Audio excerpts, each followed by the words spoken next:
Welcome back to Arcanix. So +2 Christmas exam ഇനി വളരെ കുറച്ച് ദിവസങ്ങൾ മുന്നിൽ അവശേഷിക്കുകയാണല്ലേ. വ്യക്തമായ ഒരു പ്ലാൻ ഉണ്ടാക്കി പഠിച്ചാൽ ഫുൾ മാർക്കിലേക്ക് എത്താൻ പറ്റുന്നതേ ഉള്ളൂ എന്ന് മനസ്സിലാക്കുക. മക്കളെ, ആദ്യം നമ്മൾ വെയിറ്റേജും കാര്യങ്ങളൊക്കെ മുൻപ് പറഞ്ഞിരുന്നു. പക്ഷേ എക്സാമിനോട് അടുക്കുന്ന ദിവസങ്ങളാണ്. വളരെ ഇമ്പോർട്ടന്റ് ആയിട്ടുള്ള ചാപ്റ്റേഴ്സ് പ്രയോറിറ്റൈസ് ചെയ്ത് ആദ്യം തന്നെ അത് പഠിക്കേണ്ടതായിട്ടുണ്ട്. അപ്പൊ ഏറ്റവും ഇമ്പോർട്ടന്റ് ചാപ്റ്റേഴ്സ് ഏതാണെന്ന് നിങ്ങൾ അറിയണം. അത് നിങ്ങൾക്ക് വ്യക്തമായി പറഞ്ഞുതരാൻ പോകും. അതായത് കുറച്ച് പേർക്ക് ഡൗട്ട് ഉണ്ട്, ഓണം എക്സാമിന് ടോപ്പിക് ക്രിസ്മസ് എക്സാമിന് ഉണ്ടോ എന്നുള്ള ഡൗട്ട് ഒക്കെ ഉണ്ട്. അതൊക്കെ ക്ലിയർ ചെയ്യാൻ പോവാണ്. ഓഫ് കോഴ്സ് +2കാരെ സംബന്ധിച്ച് ഓണം എക്സാമിനുള്ള ചാപ്റ്റേഴ്സും ക്രിസ്മസ് എക്സാമിനുണ്ട്. നിങ്ങളുടെ 2 ചാപ്റ്റേഴ്സ് അമൈൻസും ബയോമോളിക്യൂൾസും ഒഴിച്ച് ബാക്കി എല്ലാ ചാപ്റ്റേഴ്സും ക്രിസ്മസ് എക്സാമിന് ഉണ്ട് എന്നുള്ളതാണ്. അത് പഠിക്കണം. അതിന്റെ വെയിറ്റേജ് ഡിഫറെന്റ് ആണ്. അപ്പൊ ഫസ്റ്റ് ടേമിൽ ഉണ്ടായിരുന്നത് solution, electro chemistry, chemical kinetics, D and F block 4 chapter. അതിന്റെ വെയിറ്റേജ് 4 മാർക്കാണെങ്കിൽ ഇലക്ട്രോ കെമിസ്ട്രിയിൽ 5 മാർക്കാണ്, കെമിക്കൽ കൈനറ്റിക്സ് 2 മാർക്കും, D and F block elements 4 മാർക്കും. അതായത് ഒരു 15 മാർക്ക്, 15 ഒരു 20% ആണ് നിങ്ങളോട് ചോദിക്കുക. നിങ്ങളുടെ മൊത്തം മാർക്കിന്റെ 20% ഫസ്റ്റ് ടേമിൽ നിന്നായിരിക്കും.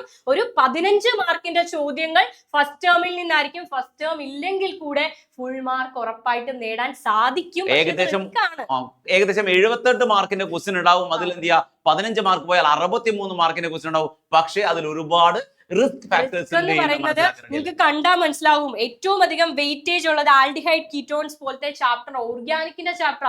അവിടെ കൺവേർഷൻസ് ചോദിക്കും. അപ്പൊ ഓർഗാനിക് കെമിസ്ട്രി ഏറ്റവും നന്നായിട്ട് അറിയാം, ഒരു റിയാക്ഷനും മാറിപ്പോവില്ല.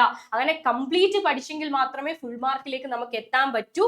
നിങ്ങൾ ഫസ്റ്റ് ടൈം ഒഴിവാക്കിയാൽ അല്ലെ. ഓർഗാനിക് കെമിസ്ട്രി നിങ്ങൾക്ക് തന്നെ അറിയാം, ഹൈലി വോളറ്റൈൽ ആയിട്ടുള്ള സാധനം. പഠിക്കുന്ന അതേ സ്പീഡിൽ വേപ്പർ ആയി പോവാൻ ചാൻസ് ഉള്ളതാണ് ഓർഗാനിക് കെമിസ്ട്രി. അതുകൊണ്ട് റിസ്ക് എടുക്കാതിരിക്കുക എന്നാണ് എപ്പോഴും ഞങ്ങൾ പറയുന്നത്. അത് മാത്രമല്ല, കഴിഞ്ഞ തവണ മക്കളെ കോർഡിനേഷൻ ആണ് ഏറ്റവും വെയിറ്റേജ് കിട്ടിയത്, 21 മാർക്ക്. പക്ഷെ കഴിഞ്ഞ തവണ ഏറ്റവും ടഫ് ആയിട്ടുള്ള ചാപ്റ്റർ കോർഡിനേഷൻ ആയിരുന്നു. PYQ പ്രീവിയസ് ഇയറിൽ ചോദിക്കാത്ത പല ചോദ്യങ്ങളും കോർഡിനേഷനിൽ നിന്ന് ചോദിച്ചു. അപ്പോ മക്കൾ ഫുൾ മാർക്ക് വാങ്ങാ എന്ന് പറഞ്ഞ് ഉറപ്പിച്ചു പോയ ചാപ്റ്റർ ആയി കോർഡിനേഷൻ. 1 മാർക്ക് പോലും ഞങ്ങൾക്ക് നഷ്ടപ്പെടില്ല. എന്നിട്ട് 1 മാർക്ക് പോലും കിട്ടാതെ വന്ന ഒരുപാട് കുട്ടികളുണ്ട് കോർഡിനേഷൻ. അപ്പൊ +2കാർക്ക് നമ്മൾ പറയുന്ന ഒരു പ്ലാൻ എന്ന് പറയുന്നത്, നമ്മൾ +1കാരോട് പറഞ്ഞ പോലെ തന്നെ നിങ്ങൾ ഒരു പ്രയോറിറ്റി ലിസ്റ്റ് തയ്യാറാക്കുക. അതായത് നിങ്ങളെ സംബന്ധിച്ച് ഈ coordination, halo alkene, alcohol, aldehyde ഈ 4 ചാപ്റ്റർ ആണ് ഏറ്റവും ടോപ്പിൽ വരേണ്ടത്. ഈ 4 ചാപ്റ്റർ പഠിച്ചതിന് ശേഷം മാത്രം ബാക്കി ചാപ്റ്റേഴ്സിലേക്ക് നിങ്ങൾ പോവുക. കാരണം ഏറ്റവും അധികം ചോദ്യങ്ങൾ വരിക ഈ 4 ചാപ്റ്റർ പഠിച്ചാൽ തന്നെ നിങ്ങൾക്ക് 63 മാർക്ക് കിട്ടും. അതിൽ ഒരു വ്യക്തമായ ഒരു ധാരണ ഉണ്ടാക്കി പഴയ ക്വസ്റ്റ്യൻ പേപ്പർ ഒക്കെ എടുത്ത് പഠിക്കുക. എല്ലാം വ്യക്തമായിട്ട് എഴുതി പഠിച്ചാൽ തന്നെ നിങ്ങൾക്ക് 63 മാർക്ക് കിട്ടും. മക്കളെ, പ്രയോറിറ്റി ലിസ്റ്റ് തയ്യാറാക്കാൻ പറയാനുള്ള റീസൺ, ഇപ്പൊ ചില കുട്ടികൾ കൈനറ്റിക്സിന് വേണ്ടി ഒരുപാട് ടൈം സ്പെൻഡ് ചെയ്യുക. 2 മാർക്കിന്റെ ചോദ്യം കഴിഞ്ഞ വർഷം വന്നത്, ഇത്തവണ ഒരു 4 മാർക്ക് ആയിക്കോട്ടെ. പക്ഷെ നിങ്ങൾ ഇതിന് മണിക്കൂറുകൾ ചെലവഴിച്ചിട്ട് 4 മാർക്കാണ് നിങ്ങൾക്ക് അതിൽ നിന്ന് കിട്ടുന്നത്. അതേസമയം കോർഡിനേഷൻ ആണ് ആ ടൈം നിങ്ങൾ സ്പെൻഡ് ചെയ്യുന്നതെങ്കിൽ 21 മാർക്കോളം ആ ചാപ്റ്ററിൽ നിന്ന് ചോദിച്ചു. അപ്പൊ നിങ്ങൾ പ്രയോറിറ്റി ലിസ്റ്റ് തയ്യാറാക്കുമ്പോൾ ഏറ്റവും ആദ്യം പഠിക്കേണ്ടത് സെക്കൻഡ് ടേമിലുള്ള ഈ 4 ചാപ്റ്ററുകളാണ്. അതായത് സെക്കൻഡ് ടേമിലുള്ള മുഴുവൻ പഠിച്ചു കഴിഞ്ഞതിന് ശേഷം മാത്രമേ നിങ്ങൾ എന്ത് ചെയ്യുള്ളൂ, ഫസ്റ്റ് ടൈമിലേക്ക് കടക്കാൻ പാടുള്ളൂ എന്നാണ് പറയുന്നത് അല്ലെ. അപ്പൊ ഇനി തുടങ്ങാത്ത കുട്ടികളെ സംബന്ധിച്ച് ഇനി വളരെ കുറച്ച് ദിവസങ്ങൾ പഠിച്ചു തുടങ്ങാത്തവർക്ക് അവരെന്ത് ചെയ്യുക, ഈ പ്രയോറിറ്റി ലിസ്റ്റ് അനുസരിച്ച് പഠിക്കുക. അതേപോലെ ചെയ്യേണ്ട കാര്യം, ആദ്യത്തെ ചാപ്റ്ററുകൾ പഠിക്കാൻ ടൈം കിട്ടുന്നില്ലെങ്കിൽ അതിൽ ഇമ്പോർട്ടന്റ് ആയിട്ടുള്ള കോൺസെപ്റ്റുകൾ പഠിക്കുക. പ്രീവിയസ് ക്വസ്റ്റ്യൻ പേപ്പർ എടുക്കുക, പഠിക്കുക. അത് തന്നെ പ്രീവിയസ് ക്വസ്റ്റ്യൻ പേപ്പർ എടുത്ത് വെക്കുക, അതങ്ങ് പഠിക്കുക. അല്ലാതെ വേറെ മാർഗ്ഗമില്ല. ടോപ്പിക്സ് ക്വസ്റ്റ്യൻസ് കാണും. ഇപ്പൊ കൈനറ്റിക്സിൽ നിന്നൊക്കെ ആണെങ്കിൽ ഇന്റഗ്രേറ്റഡ് റേറ്റ് ഇക്വേഷൻ 1 മാർക്കിനും 2 മാർക്കിനും ചോദിക്കും. ഹാഫ് ലൈഫ് സ്ഥിരം ചോദിക്കാറുണ്ട്. ഹാഫ് ലൈഫിന്റെ ഡെറിവേഷനും അത് റിലേറ്റ് ചെയ്തിട്ടുള്ള പ്രോബ്ലംസും സ്ഥിരമായിട്ട് ചോദിക്കുക. അതിന് ഇക്വേഷൻ സ്ഥിരമായിട്ട് ഫസ്റ്റ് ടൈം എനിക്ക് ഈസി ആണ്. കോൺസ്റ്റന്റ് ആയിട്ട് ചോദിക്കുന്നത് കൊളിഗേറ്റീവ് പ്രോപ്പർട്ടി, നേഴ്സ്റ്റിക്കേഷൻ, ഇതൊക്കെ കോൺസ്റ്റന്റ് ആയിട്ട് ചോദിക്കുന്ന സ്ഥിരമായിട്ട് ക്വസ്റ്റ്യൻ ആണ്.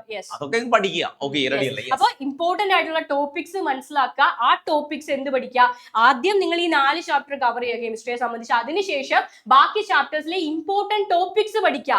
അതിനുശേഷം റിവിഷൻ കഴിഞ്ഞ് നിങ്ങൾക്ക് ടൈം ഉണ്ടെങ്കിൽ മാത്രം നിങ്ങൾ കംപ്ലീറ്റ് ആ ചാപ്റ്ററിലേക്ക് പഠിച്ചു തുടങ്ങാത്തവരോട് മാത്രമാണ് ബാക്കി.